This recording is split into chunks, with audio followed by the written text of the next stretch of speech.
It's time for some damn good tacos in college football. We're excited to announce our title sponsor, Torchy's Tacos, for the Arkansas Football Report with Otis Kirk, and the new addition to the Hogville.net family, the Arkansas pregame show starring former Hog running back Marshall Foreman, hosted by Jason Pattison. If you're looking for a place to unwind and call the Hogs, Torchy's is the place. Torchy's location on MLK in Fayetteville is the proud host of the Arkansas pregame show and will air 2 hours prior to kickoff of each Fayetteville home game. The Arkansas Football Report airs every Thursday at 7 p.m. in Rogers. Check out the full-service bar on the patio or in the restaurant while you cheer Arkansas on to victory. Torchy's has you covered with the daily drink specials or the taco of the month with their queso that's made in-house fresh daily. Torchy's has 2 convenient locations in Northwest Arkansas, which happen to be the only 2 locations here in the great state of Arkansas. They have you covered for some damn good tacos, and go Hogs.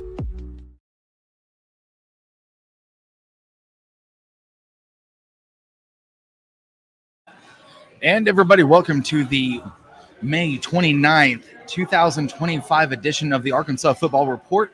I'm Jason Pattison here live with Otis Kirk here at Fayetteville Torchy's Tacos. Want to say thank you to them, all their great support that they show us each and every week. Also, make sure to check out that taco of the month, which is the Tokyo Drift. The thing is pretty good. It's a pork taco. It's got a little bit of sweet, a little bit of kick to it, but it's really good, and the slaw is amazing. I want to say thank you to Jonathan and also Marcus, all the hospitality they show us each and every week. Make sure to log into the Hogville YouTube channel, like and subscribe so that we can keep presenting and also keep giving you guys the podcasts that keep you informed, in the know at all times. So like and subscribe, and you can catch all those all the previous shows from this guy here beside me.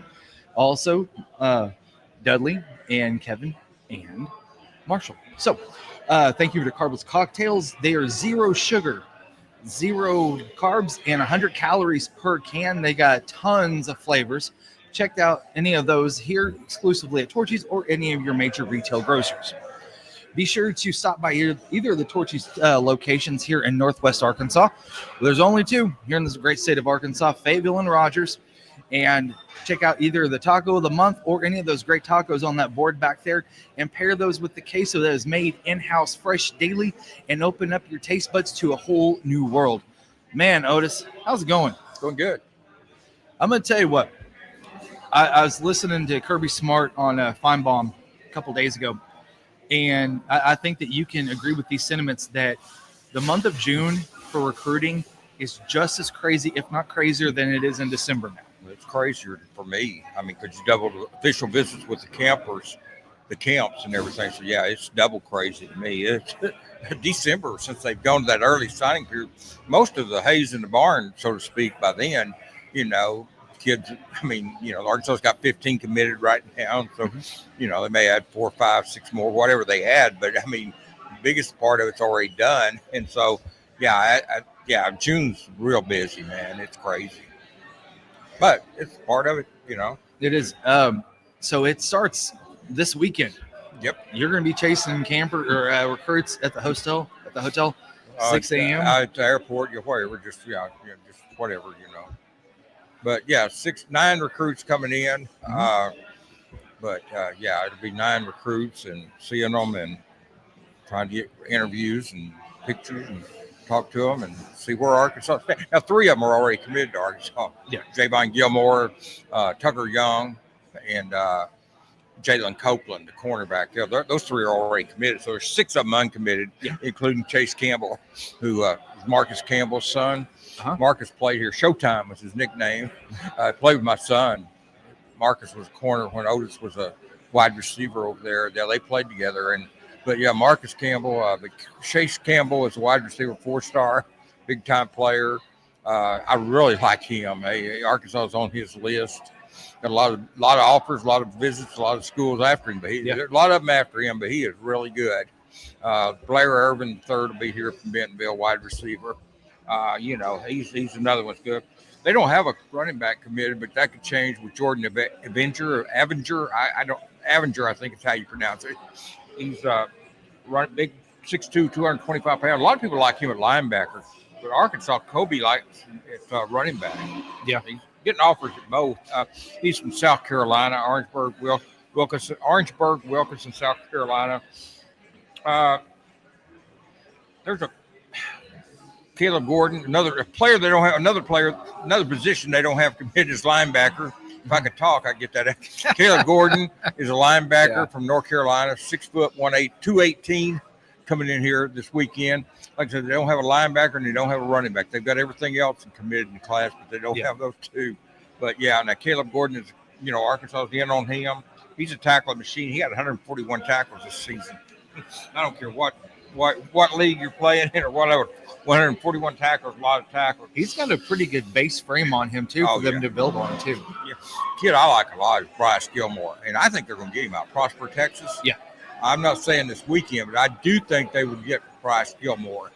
And if they can get Bryce Gilmore and Chase Campbell, eventually that's going to be a haul. And then if you get Avenger and Gordon, okay, great. And then Edward Baker from Baltimore will be here, an offensive lineman, 6'4", 315.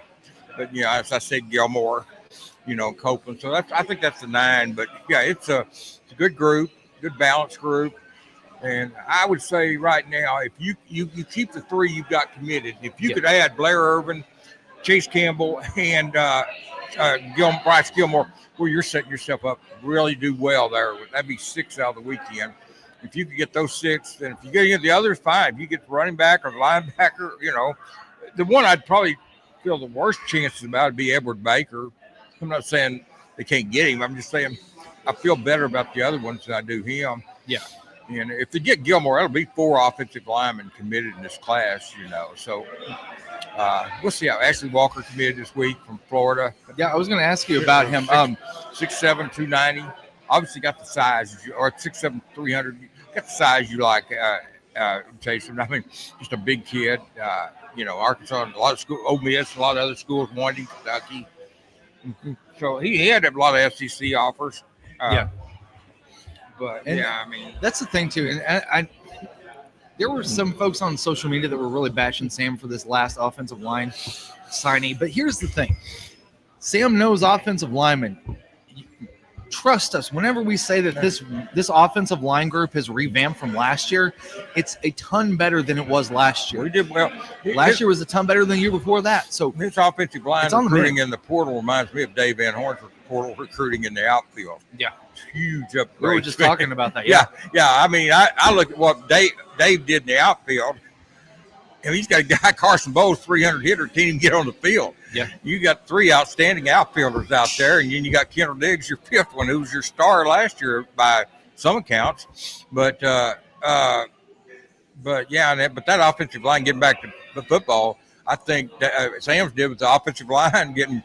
I tell you, when he got the kid out of Georgia Tech, when he got him, that turned everything around to me. I mean, then you get Jaquan McCroy, get Shaq McCroy, but you get that kid out of Georgia Tech, man. I mean, he doesn't. I mean, he's just big time. People don't understand how good he is.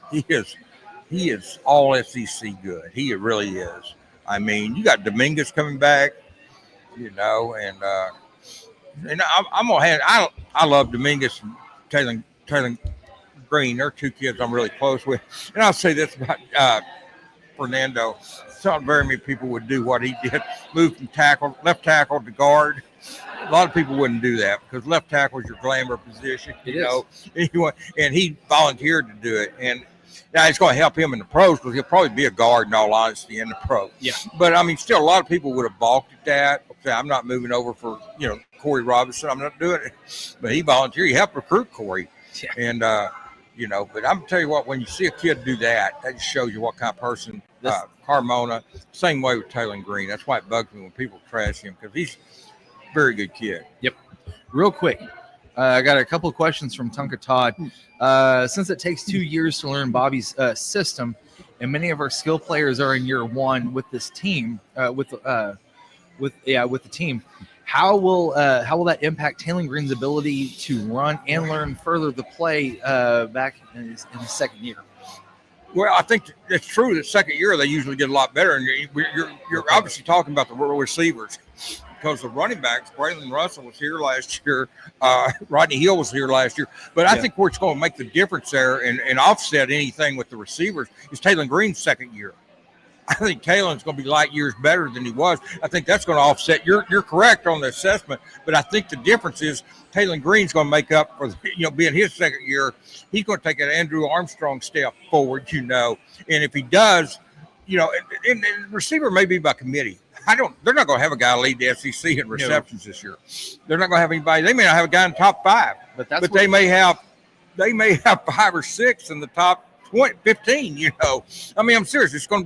It may be by committee, but you look at, I mean, they've got guys that, they've got good receivers, but it depends. I mean, but I think they're going to be okay. But I think that what's going to make up for what you're saying is Taylon Green being in year 2 is going to make up for anything that the receivers lack in year 2. And you may see C.J. Brown, Monte Harrison, guys like that take a step forward too. It wouldn't surprise me. Yeah. I mean, but they're, again, it's not like they're going to be Andrew Armstrong part 2. The little kid from UAB, the kid from Fresno State. Yep. All those guys are going Sharp, Raylan Sharp, Cam Shanks. Yeah. See, I mean, they're going to come in there, but they're going good. The kid from South Carolina, or I guess Charlotte, but Omega Blake. Yeah, Omega Blake from Charlotte. I mean, he did play at South Carolina, but see, I think those guys, it may take them some time to adjust. But what's going to be the difference is Taylon Green's in year 2, and it's going to step up there and make a difference in that regard. I really believe that. I'm not throwing out stuff to make somebody look good or try to pump sunshine. That's not what I'm doing. I really believe that. There's going to be times this year where you're going to have a wide receiver that might be a little out of place. That's where you have the experience at quarterback, where he can maybe not, even if he doesn't catch it at the line of scrimmage, when he's starting to look at the defense, it might be something where he's able to say, okay, this actually might be something where I have an advantage. And he understands the route tree a little bit better than he did last year. Yeah. And he's able to maneuver some guys after the play starts to where you have that space where Bobby's system is so where you have those chunk plays between that 15 to 25 yard spot. And I think that's where Taylon is going to be able to kind of manage some of these wide receivers on the inside, not the outside, but the inside, where you're going to see linebackers and DBs go nuts. Yeah, and don't forget Antonio Jordan. He's going to make a difference. People haven't seen him. He's going to make a difference. He's going to be good. But one thing that may get these receivers to play better than you think they will early is because it's called the bench incentive, because they've got about 10 and they're all fairly equal. If you're not playing well, you're not producing. You'll get to watch from the sidelines, and nothing motivates you like your butt sitting on the sideline next to Bobby giving you that evil eye. So I think the receiver situation may be a little overblown. Like I said, I don't look for anybody to have 70, 80 catches, but I do look for, let's say the top 20 in the SEC.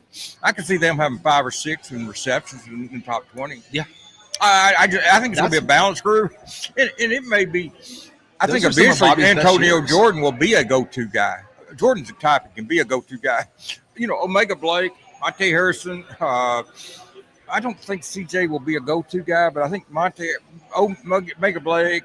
See, I think Shanks and Sharp could surprise you how many passes they get. Yeah, they're small, but my God, I mean, small receivers catch passes all the time in college football. When Bobby's system is at its peak, that's when you have 4, 5, and 6 receivers with a handful of receptions, because he's able to, place that ball at different spots on the field where it's really kind of throwing DBs and defensive coaches off. And I think that's where you might see some progress in the passing game. Well, let's also talk about year 2. Let's don't forget this is year 2 for Bobby too. Yeah. We talked about Taylor, but let's don't forget this is year 2 for Bobby Petrino too. And I mean, you'll be surprised the adjustments he can make in year 2. He knows his quarterback better. He knows his running backs better. Yeah. I don't know if he knows his receivers better because he's got so many humans. He's had 14 practices with them. But if anybody knows, but you got to know too. Now Bobby's going to get a month before the Alabama A&M game to work with these guys. Preseason practice. He's going to get another month before that. not counting what they do in the summer. So I think a little bit of that's over concern. I think with Bobby being a year two, but I think with Taylor's growth is going to make up for a lot of what they're lacking at receiver as far as experience. And you can say the same thing at tight end. Those guys are new. I mean, you don't have Luke has.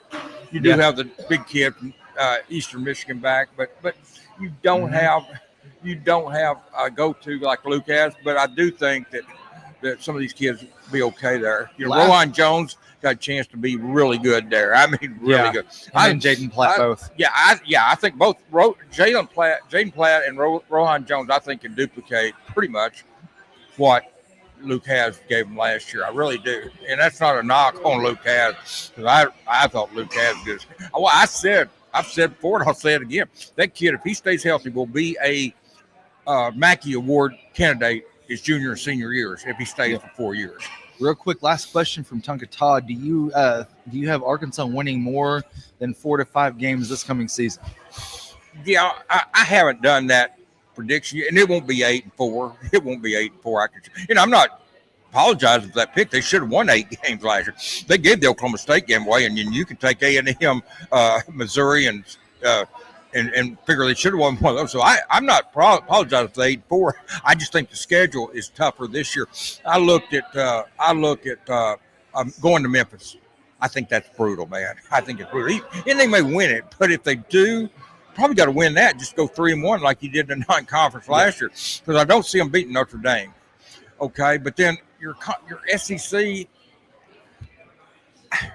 Somebody asked me, said the Vegas deal was 5.5 wins. Would you go over or under? I take over. I said over, but I'm not saying 8 wins. I think I'm going to put it this way: if this team goes 7-5 against that schedule, that's pretty dang good. Now, if you get to 7 wins, you may do better than that. I'm not sitting there saying, "Oh, these fans ought to be elated at 7-5," and settle for mediocrity. That's not what I'm saying. I don't care about that stuff. People can settle for what they want to settle for or not settle for it. I mean, I cover them. I don't have any choice. I got to go out there and cover them 12 times to play. So I'm not going to sit here and say I don't settle for this or I don't settle for that. Hell, I got to go cover them. So I mean, my teams, as I told somebody the other day, my teams have lost so much through the years. I don't get wild when they lose a game and people freak out on X and stuff when they lose. I don't do that, man. I mean, I've seen the Lakers, Yankees, and the Rams lose, so I can't get. If I got upset, I'd been dead 20 years ago, man. But Pooh Bear's got a pretty good question or a pretty good statement here, and this is probably going to infuriate some folks too. I hope we get Sam Pittman for 22 years, like we've had DVH. Well, I don't know. How old would Sam be, man? He might be. He's 57 right now. So if 22, it'd be 79. 16 more years. 22 more years, Sam would be 79. Well, he's been here 6, so this will be his 6, so it'd be 16 more years. Yeah. 73? Well, I mean, that's about my age, so it ain't that bad. You don't look it. You don't look it at all. No, I'll be 73 on my birthday, September 12th. I'm going to send you a birthday card. But no, I am seriously. I'll be 73. I won't send you any strippers or anything like that, but I'll send you a birthday card. I don't need any strippers, man. I got a bulldog. He takes care of all the bullshit about strippers. Bulldog, You run him out of the house. Oh, my God. He likes to run track, man. That's what he likes to do. Fat bulldog running track. All right, so really quick, we're going to switch this over to baseball. The reason why is because baseball is about to take center stage here in Northwest Arkansas. Big tournament, big one. And I'm going to tell you what, I like the move with Aiden Jimenez starting game 1 against NDSU on Friday. Got the first game out of the gate. It's a lot easier because you got that first game, you win it, you get a little bit extra rest. Well, and you got Gage and Zach left for Creighton in Kansas too, or you play the winner of that game, and then if they, you might get the other team on Sunday, or you might get the same team you beat on Saturday night.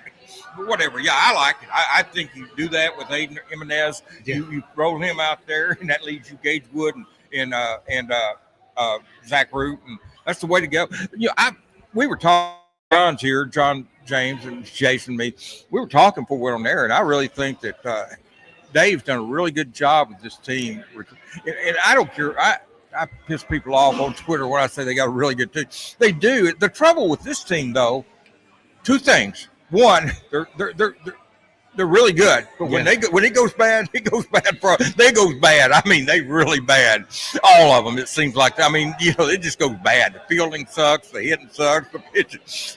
And then the starting pitching has not been what I thought it would. And I'm not going to lie about that.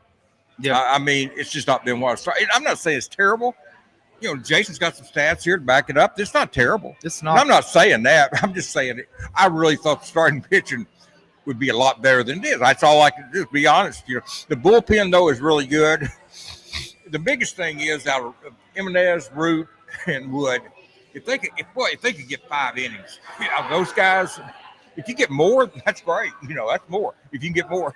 But the key to me is you really need to get 5 innings and not ruin your bullpen early on, because you got a lot. You can play up to 4 games in this thing or more if you. I don't see them losing tomorrow, but you can get in that loser's bracket first thing, and you can wear yourself out. You're going to need every arm you've got, and it may have to go in the stands and find you one. So, I do have some good news for Razorback fans. There is not a team here this weekend wearing purple.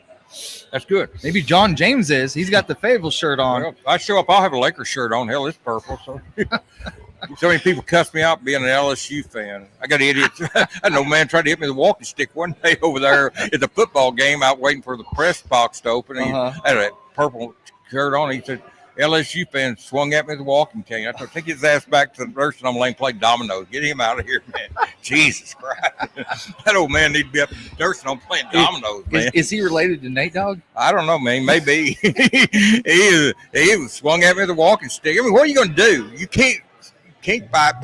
The poor old guy's 100 years old. But I mean, I don't get hit with a walking stick, man. Bust a hip, that'd be bad. He had somebody leading him. A lady was leading him, and I told her to take his ass back to the nursing home. Let him play dominoes, something peaceful, man. Pooh Bear, real quick. I think the only team that gives us a run is Kansas. They do have some pure momentum. They're a pure momentum team. They hit five back-to-back home runs in a game earlier this season. I do understand that, but here's the thing: the ERA, or actually not the batting average, for this pitching staff this year is 235. Last year was 217. You can't really add those up because one, you had an ace like Hagen Smith. Right. This is more of by committee, which we already kind of knew going into the season. Their ERA for a team is 4.06. So they are giving up some runs, but the thing is that it's not the front end, like you were saying, it's the back end that's shutting the door on these a lot of these teams. Yeah, bullpen's been good. I mean, you take the Gackle kid, he sucked as a starter. Being honest, he did. He did. Stunk it up. It's like, comes in there in the bullpen, the kid's as good as anybody in the country, probably. So, Matt Cronin-esque. Yeah, I mean, you just look at that bullpen. There's not anybody. I mean, there's not hardly anybody out there that when Dave brings them in, you think, oh, crap, I mean, you get pretty jazzed up. I mean, yeah. So, I mean, I know Will McIntyre had a bad game against Missouri State, but he's been here 6 years. Is that right, John? But he said, hold my beer. He's been here 6 years, and he's had one or two bad outings. I mean, really bad. And I don't know if he's had another one. I know he had that Missouri State game. But other than that, Will has been pretty much solid as he could be, and he's not even the ace. He's not the highly rated bullpen guy. Yeah, he's solid as rock, man. But I'm just saying, we got a whole bunch of those guys, and you got you got some guys out there. It's not like used to. They would have somebody, one or two in the bullpen that he would bring in. You think, just hold your breath, And I really don't see that this year. I mean, no. But I would like to see the starters get 4 or 5 innings where you don't have to worry that. I mean, getting 2 innings, Jimenez went 2.1 innings against Tennessee. You want him to go more than that, man. You want him to get more than that. But Kansas. I think Kansas or Creighton, either one. I'll be honest with you. I haven't studied those teams. I think either one of them can give them a run. The thing about baseball, it's who's hot at the moment, man. Yep. It's who's hot at the moment. Not who's playing great in February. Not who's playing great in March. It's who's playing great right now. And they're if Kansas or Creighton gets really hot, I think both of them will give Arkansas a run for their money. I think Arkansas will beat them, but I think Arkansas will win this region. Let me just be get that out of the way up front.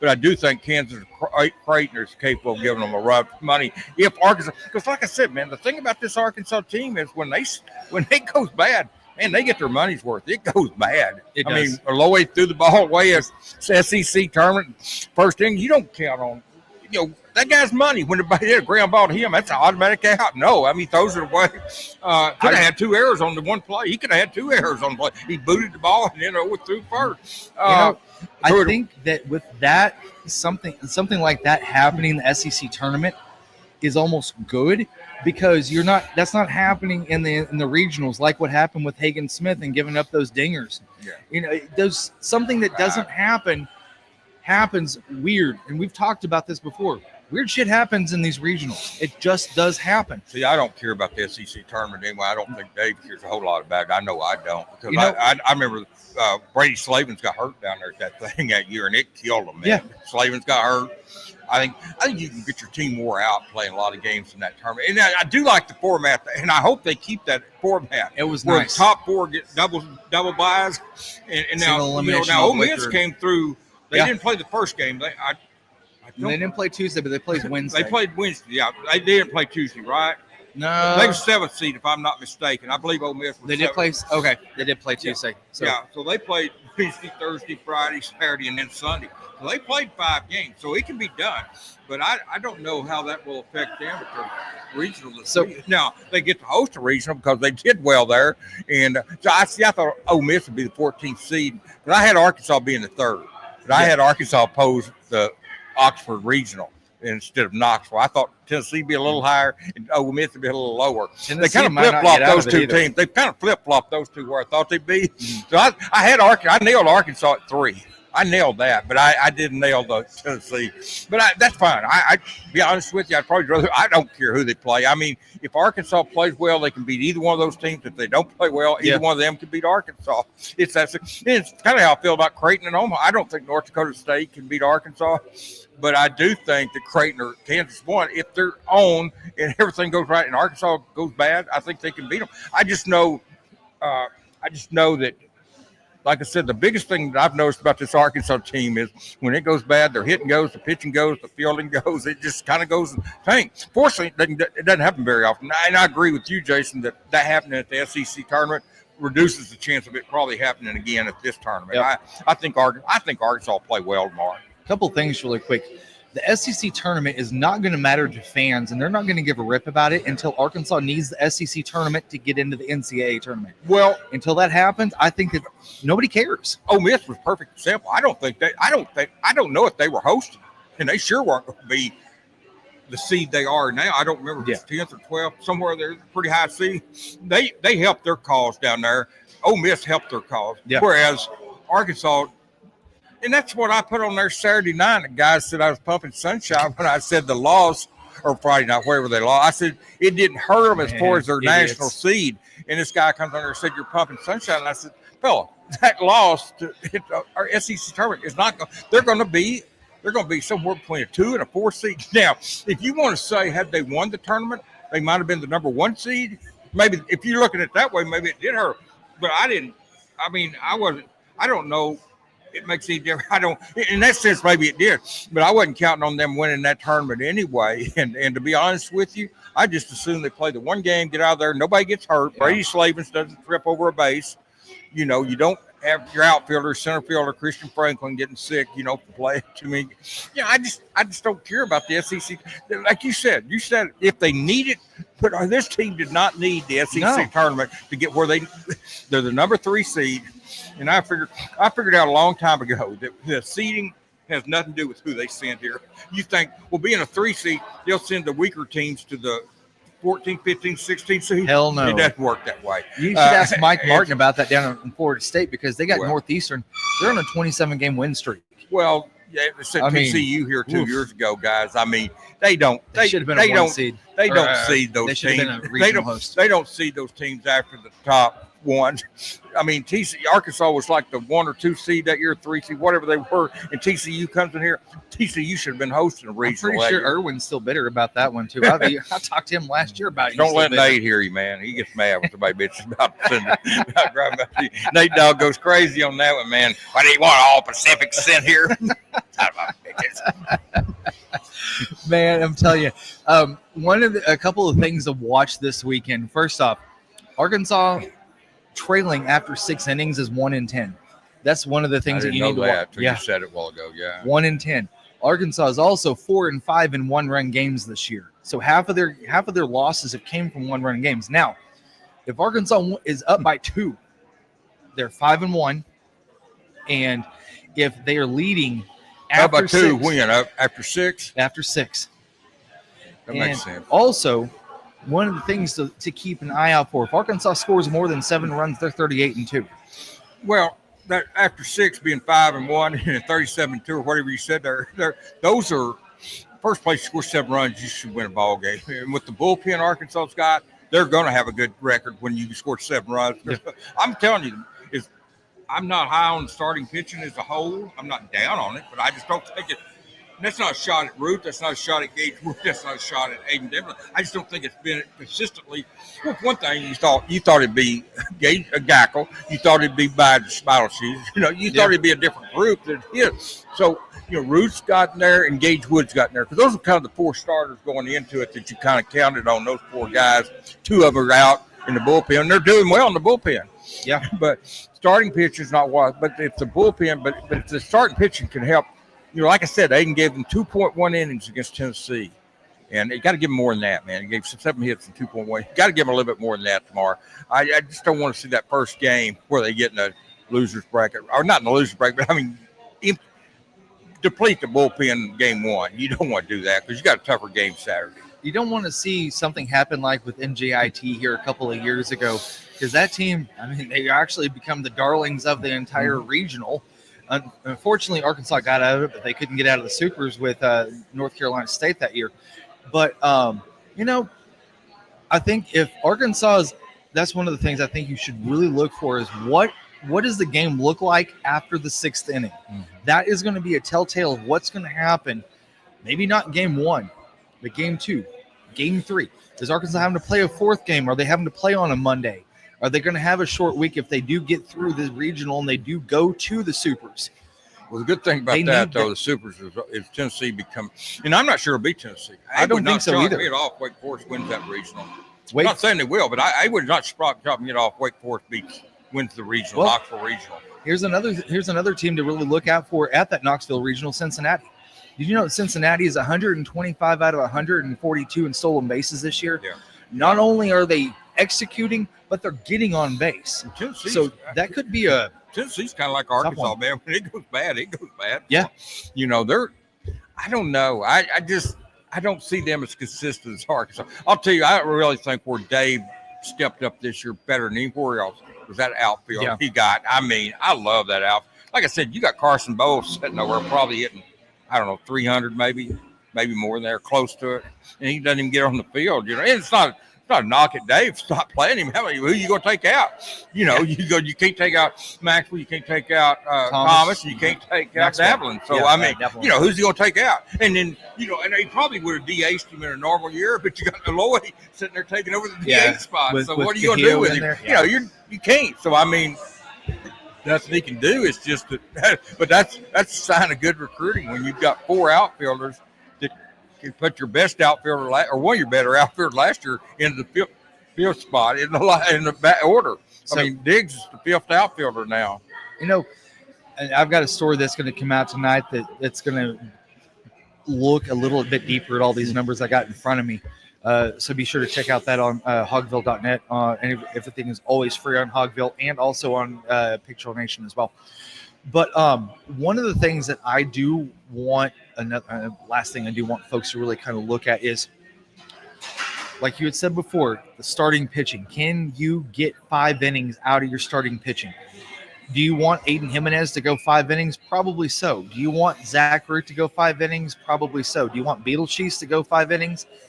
It would be nice, but possibly not, because then if you're having to Johnny Holstaff that third game, it would be Wood would be your third starter, not Bottle. Yeah. But yeah. Well, with Root, you might hope for 7 innings out of him. Mm-hmm. With Aiden just being his second start and going 2.1 first, if you could get 5 innings tomorrow, I'd be tickled to death with 5 innings from him and that. Yeah. But with Root, I'd like to see 6. If you get 5, but I'd like to see him get 7 innings, and then Wood, I don't know, 5, 6 innings. He's capable of doing that. Yes. You might watch his pitch count look. I know he's off that real strict pitch count, but he's still on some ball. I mean, Dave's not going to overwork him. He's going to err on the side of caution. Yeah. And he should. These guys, especially early. With Gage and Aiden both, I wouldn't say if they're like on a strict pitch count. I think that they're going to be on a somewhat of a pitch count. Right. Because you want to make sure that those arms are fresh for if you get to supers. You're going to need all of them when you get to Omaha. And whenever Omaha hits, they may not get to Omaha. They may very well not get to Omaha. I'm not predicting they are. I'm not predicting they're not. I haven't thought that far ahead. I'm just trying to think about the North Dakota State game and the regional here. So I'm not thinking ahead to Omaha. But they'll be favored to win this. They're favored to win this. They'll be favored to win the Super Regional against Tennessee. So I'm not saying they'll get to Omaha, but if they do, you, John, Jason, all of you know that they need every damn arm they can get out there because you play it. You need all the pitchers you can get out there, and it's Yeah, it's been a good show, man. We've talked about a little bit of football. Got folks coming in, official visits, and June being as crazy as December is now. We've 9 talked official about visitors, and 3 are committed. And watch out for Chase. Not on commitment watch. But look out for Chase Campbell and Gilmore, the offensive lineman. Look out for those 2 getting in the class eventually. If they do, it goes up even more. Yep. Talked about John. He's sitting over here with us. Best photographer in the business. Talked about your bulldog running strippers off out of your house. Talked about. Oh, there's one thing we haven't talked about yet. You mentioned Brett Iredale at that Texas series. Is there somebody you want to mention that might have a great weekend? Because apparently you got the magic touch.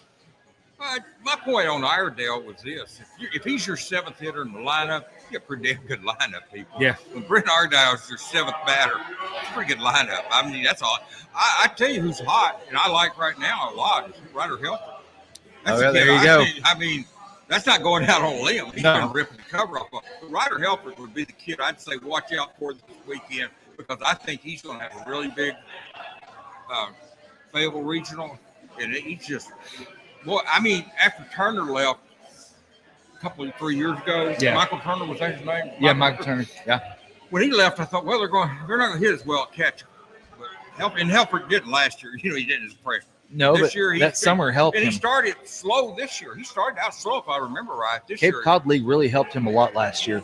Yeah. It really did. Yeah, he's right now. I would trade him for any catcher out there, man. He's tearing the cover off. But Ryder Helfer, I'll put his name out there, someone to watch this weekend. I still think Iredale's someone to watch. But Justin Thomas is another kid. I think down there at the 9th spot, he offers you almost another leadoff hitter down there at the 9 hole, man. It kind of reminds me of the Bobby Cox Braves back in the 90s where he intentionally put a really great hitter that could get on base a lot at the 9 spot. So that way it's kind of recycled at the end of the order there. So you've done some good recruiting when you know who you put in the 9th hole, they're going to be 300 hitter. That's what Dave's got. Except for Robinette, who I love, Reese Robinette. But other than that, everybody's hitting 300 in the lineup, if I'm not mistaken. So no matter who you put in that 9 hole, they're going to be a 300 hitter. When your lineup's so good that your 9 hole hitter's 300 and you got them all up and down the lineup, that tells you something. They should be scoring more than 2 runs. Both Thomas and Iredale are just off of 300, but Arkansas's got 7 hitters that are batting over 300 in this lineup, which is the most over the last 9 years. Though. They're right there, if I'm not mistaken. Yeah. Well, everybody, for Otis, myself, Jason, I want to thank you guys for joining us this evening here live at Torchy's Tacos. So make sure to check out the regional. Make sure to check out all the stuff that we've got you covered on hogville.net, on our Twitter, also our Facebook page, also on the internet page as well. We'll have all the stories, which are always free, and also on the Pig Trail Nation website as well. So for Otis, myself, Jason, and John James over here, y'all take care. Go watch some baseball and go Hogs. Thank you. Y'all, it's time for some damn good tacos in college football. We're excited to announce our title sponsor, Torchy's Tacos, for the Arkansas Football Report with Otis Kirk, and the new addition to the Hogville.net family, the Arkansas pregame show starring former Hog running back Marshall Foreman, hosted by Jason Pattison. If you're looking for a place to unwind and call the Hogs, Torchy's is the place. Torchy's location on MLK in Fayetteville is the proud host of the Arkansas pregame show, and it will air 2 hours prior to kickoff of each Fayetteville home game. The Arkansas Football Report airs every Thursday at 7 p.m. in Rogers. Check out the full-service bar on the patio or in the restaurant while you cheer Arkansas on to victory. Torchy's has you covered with the daily drink specials or the taco of the month with their queso that's made in-house fresh daily. Torchy's has 2 convenient locations in Northwest Arkansas, which happen to be the only 2 locations here in the great state of Arkansas. They have you covered for some damn good tacos, and go Hogs.